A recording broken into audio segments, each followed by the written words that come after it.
नाही, वास्तविक पाहता ही सोलापूर जिल्ह्यातल्या शेतकरी बांधवांची सभासदांची ही जिल्हा बँक आहे. या बँकेची निवडणूक घेण्याच्या सूचना कोर्टानं दिलेल्या आहेत. बँकेमध्ये काही गोष्टी होत्या, काही अडचणी होत्या, त्यानिमित्तानं प्रशासक नेमला आणि आता बँक पुन्हा एकदा सक्षम बँक म्हणून पुढे येताना आपण सगळेजण पाहतोय. अशा वेळी ही बँक योग्य लोकांच्या हाती जावी.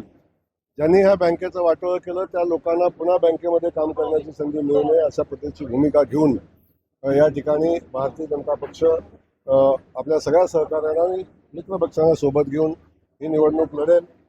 आणि ही लढत असताना शेतकऱ्यांचं हित आणि इथली सहकार चळवळ, ज्या सहकारी चळवळीने शेतकऱ्यांच्या जीवनामध्ये क्रांती केलेली आहे, ती सहकारी चळवळ जिवंत राहावी या दृष्टिकोनातून आम्ही सगळे मिळून प्रयत्न करू. अपवाद जर उरलेला तर राष्ट्रवादी आणि काँग्रेसचा बालेकिल्ला बँकेवरती राहिला. बँकेमध्ये ताबा अनेक वर्ष मिळालेला आहे. ती सत्ता ते झेंडा फेकण्याचा प्रयत्न असणार का? सोलापूर जिल्हा हा भारतीय जनता पक्षाचा बालेकिल्ला आहे. त्यामुळं ही बँक, ही निवडणूक ही भारतीय जनता पक्ष म्हणून आणि आमचे काही सहकारी सोबत येतील त्यांना घेऊन आम्ही लढू. शेवटी सहकारात फार पक्षीय राजकारण आणावं असं आमची मनापासूनची भावना नाही. तरीसुद्धा आता भारतीय जनता पक्षामध्ये सक्षम लोक काम करत आहेत आणि त्यांच्यामध्ये क्षमता आहे जिल्हा बँक चालवण्याची. तो आम्ही नक्की सगळ्या सहकार्यांना सोबत घेऊन आम्ही लढू. तुम्ही बोलताना असं म्हणालात की विरोध करण्यासाठी काही लोकांचा इगो जो आहे तो आडवा येतो. कारण विधान परिषदेमध्ये आपण बघितले इगोसाठी विधान परिषदेची निवडणूक लागली. आता देखील तुम्ही म्हणाला लागलात की जिल्हा मध्यवर्ती बँकेच्या निवडणुकीसाठी काही लोकांचा इगो. परमेश्वर अशा सगळ्या लोकांना सुबुद्धी देवो. आपल्या सगळ्यांना माहिती आहे की शेवटी काही लोक आबादी आबाद राहायचा प्रयत्न करतात. जेव्हा मैदानात लढाई होते तेव्हा खऱ्या अर्थानं आपल्याला चेक करण्याची संधी येते. त्यामुळं या जिल्ह्यानं आता भारतीय जनता पक्षाची ताकद, सहकारी बांधवांची ताकद आता बघितलेली आहे. जिल्ह्यानंच निर्माण करून दिलेली ही ताकद आहे. त्यामुळं अनेक लोकांच्या भ्रमाचा भोपळा आता फुटलेला आहे. पण आपण अनेकदा बघतो गिरे तो बी. त्यामुळं अशी लोक तरीसुद्धा गॉगल घालून बातम्या देत असतात. एक आहे राजकारण, कुठलंही राजकारण हे द्वेषानं करायचं नसतं. राजाभाऊने आमच्या वक्तव्य केलं होतं की आम्ही अकलूजमध्ये जाऊन सभा घेऊ. राजाभाऊंना मी राजाभाऊंचा मित्र म्हणून मी विनंती केली. राजाभाऊ, राजकारण हे द्वेषानं करायचं नसतं. निवडणूक झालेली आहे आणि अशा वेळी आपण अकलूजमध्ये जाऊन सभा घेण्याची आवश्यकता नाही. मतदारांनी त्यांना सभेपेक्षा पुढे जाऊन उत्तर दिलेलं आहे. त्यामुळं या निवडणुकीत अकलूजमध्ये जाऊन उत्तर देण्याची आवश्यकता नाही. मतदारांनी उत्तर दिलेलं आहे. काही लोक करतायत. पण महायुतीतले दोन पक्षातले मोठे नेते संजय शिरसाट, बच्चू कडू ते स्वतः अभिजित टिपकेंच्या भेटीला गेले. म्हणजे महायुतीतले नेते सुद्धा त्यांचा आश्रय शोधण्याचा किंवा त्यांना सहारा घेण्याचा प्रयत्न करतो. नाही, मला या संदर्भातली माहिती नाही.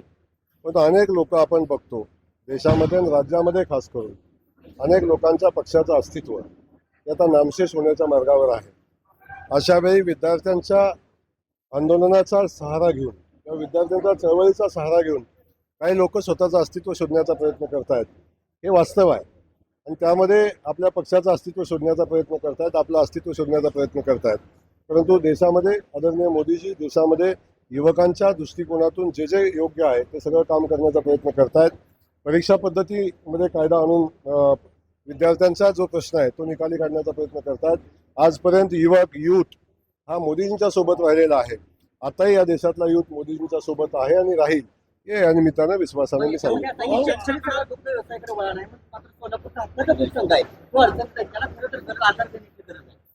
नक्की आत्ताच राजाभाऊंनी दूध संघाचा विषय मांडला. ती वस्तुस्थिती काय आपण समजून घेऊ आणि नक्की या दूध संघाला पुन्हा ऊर्जित अवस्था आणण्यासाठी शासन स्तरावरून जी काही मदत लागेल ती माननीय मुख्यमंत्री मोदयांशी चर्चा करून आम्ही करू. खासदार संजय राऊत अडचणीत आली, ज्यांच्यामुळे बँक अडचणीत आली असे जे कर्जदार आहेत ते अजूनही मोकळे आहेत. ठेवी वाढल्यामुळे बँकेची आर्थिक स्थिती सुधारली, पण ज्या देण्यामुळे बँक अडचणीत आली त्यांच्याबद्दल काय निर्णय घेणार? मी आपल्याला क्लिअर सांगतो की जिल्हा बँक ही या जिल्ह्याची अर्थवाहिनी आहे, शेतकरी बांधवांची अर्थवाहिनी आहे आणि ही बँक ही शेतकऱ्यांची सभासदांची आहे. याच्यामध्ये ज्यांनी कुणी अनियमितता केली असेल, ज्यांच्याकडे देणं असेल ते त्यांना द्यावं लागेल. ज्यांनी अनियमितता केलेली असेल त्यांना त्याचं फळ भोगावं लागेल. नाना पटोलेंचा एक व्हिडिओ आहे ते बाहेर आलेला आहे. ते पाय धुतानाचा व्हिडिओ आहे. कार्यकर्त्यांना पाय सकाळपासून सगळे टीका करत होते. नाही, मी तो व्हिडिओ पाहिला नाही. सकाळपासून मी कार्यक्रमामध्ये व्यस्त आहे. तो व्हिडिओ पाहिल्यानंतर मी नक्की प्रतिक्रिया देईन. भाऊ, खासदार संजय राऊत यांनी आपल्यावर केलेले आहेत. आपण कसं पाहताय? कारण त्या अनुषंगाने जिल्ह्यात सर्वत्र आंदोलन देखील जे आहेत ते करण्यात आलेले आहेत खासदार संजय राऊतच्या विरोधात आणि गुन्हा दाखल देखील जो आहे तो करण्यात आलेला आहे. काय म्हणला कोणी काय म्हणला तुम्ही आता? संजय राऊत शिवसेनेचे खासदार संजय राऊत यांनी आपल्यावरती अश्लील भाषेमध्ये टीका केली. कोण संजय राऊत? शिवसेनेचे नेते आहेत, खासदार आहेत ते. कोण संजय राऊत? राज्यसभेवर नाही, मी त्यांना ओळखत नाही. पनवेल, नवी मुंबई आणि रायगड जिल्ह्यातील ताज्या बातम्या आणि नवीन घडामोडी पाहण्यासाठी सबस्क्राईब करा कोकण संध्या न्यूज.